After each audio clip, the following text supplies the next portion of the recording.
जिस बिल के विषय में मैं बोलने जा रहा हूं उसमें सुधार कम है, संशय ज्यादा है, न्याय कम है, पक्षपात ज्यादा है। संविधान ने जो दिया यह बिल वह छीनने की कोशिश कर रहा है। इसमें संशोधन कम, साजिश ज्यादा कहनी चाहिए। जब कानून बराबरी का न हो तो सत्ता की चालाकी बन जाता है। यह कानून नहीं, कानूनी भाषा में लिपटी हुई मनमानी है। पहला ये कि यह बिल 100% हमारे संविधान के अनुच्छेद 26, 25 और 26 और विशेष रूप से 26 का उल्लंघन करता है। मुझे सौभाग्य और मौका मिला था वकील की हैसियत से सबरीमाला, संथारा, दाऊदी बोहरा ऐसे कई धार्मिक समुदायों के कई मुद्दों के विषय में बहस करने का। दो सिद्धांत उन अनेक निर्णयों से स्पष्ट हैं और वो सिद्धांत 1950 से बारंबार उच्चतम न्यायालय ने घोषित किए हैं और ये सिद्धांत रिलीजन न्यूट्रल है। एक है कि अगर किसी भी प्रथा, किसी भी धर्म, मजहब या संप्रदाय, कोई भी रीति रिवाज या कोई प्रथा उसका एक अभिन्न अंग बन जाता है, इतिहास में ले लीजिए, संस्कृति में ले लीजिए, किताबों में ले लीजिए, तो उसको अनुच्छेद 25 और 26 का पूरा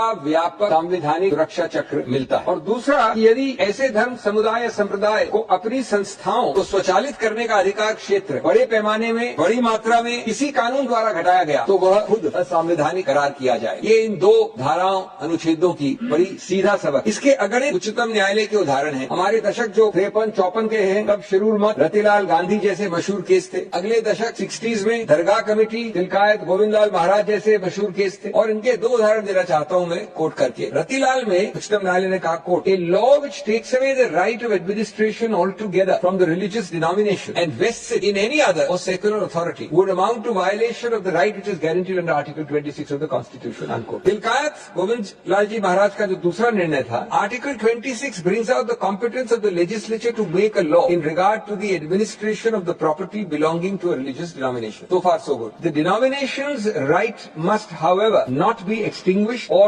destroyed or diminished under the guise of regulating the administration of the property by the denomination.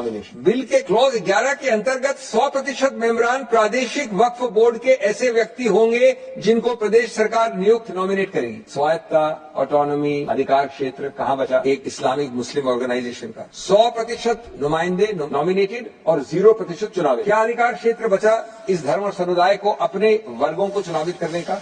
Waqf board में बड़े न्यूनतम 3 यानी 11 में से 3 मुसलमान होने चाहिए। अनुच्छेद 26 का कौन सा स्वायत्त, मैं पूछना चाहता हूं, का हक अपने समुदाय के साथ छोड़ा गया है? अनुच्छेद 25 और 26 में अपने धर्म के लोगों को अपनी संस्थाएं खुद चलाने का हक दिया गया है। इस बिल में क्लॉज 14 द्वारा वक्फ बोर्ड के अध्यक्ष कोई मेंबरान अविश्वास मत नहीं ला सकता, उसको हटाने की अविश्वास मत द्वारा प्रक्रिया नहीं की जा सकती। क्या गणतांत्रिक प्रक्रिया छोड़ी है सरकार ने इस बिल में? क्या स्वायत्ता बची है? बचा है तो सिर्फ सरकारी नियंत्रण।